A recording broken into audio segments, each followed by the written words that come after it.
Hello, good evening guys. কেমন আছো তোমরা সবাই? আশা করি তোমরা সবাই ভালো আছো। আমার এডিটিং এ একটু প্রবলেম হচ্ছে কদিন ধরে, প্লিজ একটু অ্যাডজাস্ট করে নেবে।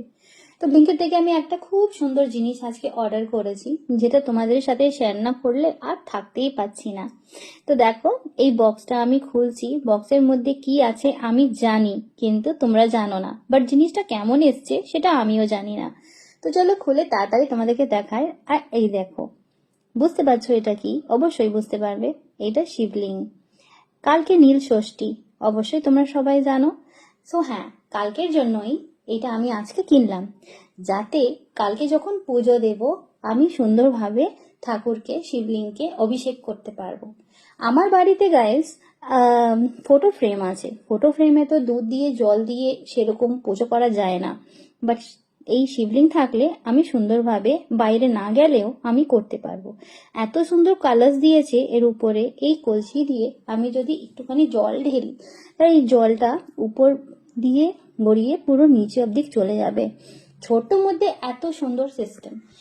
আর গাইস, আমার তো এত ভালো লাগছে, আমার মনে এত শান্তি লাগছে। তোমাদের কেমন লাগছে? তোমার বক্তব্য কমেন্টে জানাবে। এটা পিতলের, পুরোটাই পিতলের। এর মধ্যে সব কিছু বানানো রয়েছে যেটা একটা শিবলিঙ্গে লাগে। তো আমি সুন্দর করে একটা থালায় এটাকে বসিয়ে দিয়েছি। আর এবার দেখো, এত সুন্দর করে ওকে বসিয়ে দেব। এটা এখন দুপুর বেলা আমি অর্ডার করেছি।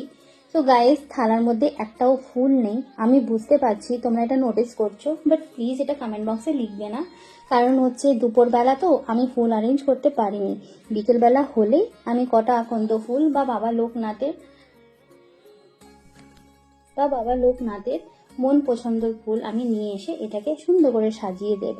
তো গাইজ, তোমাদের এই ছোট ব্লগটা কত ভালো লেগেছে, কত কি ভুল হয়েছে আমার, প্লিজ আমাকে জানাবে। এর মধ্যে নন্দী থেকে, মা মনসা থেকে, দেবী দেবতা থেকে সবকিছু বানানো রয়েছে।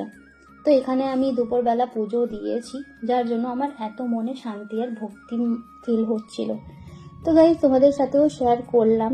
তোমাদেরও যদি মনে হয় তোমরাও অর্ডার করতে পারো ব্লিঙ্কিট থেকে। টাটা। তো চলো আমার সাথে সবাই বলো, জয় বাবা লোকনাথ। হ্যাঁ, আমি চাই যে বাবা লোকনাথের আশীর্বাদ তোমাদের সবার সাথে থাকে, আর তোমরা যেন এই নীল ষষ্ঠীর পুজো তোমাদের সংসার আর সন্তানের জন্য ভালোভাবে করবে।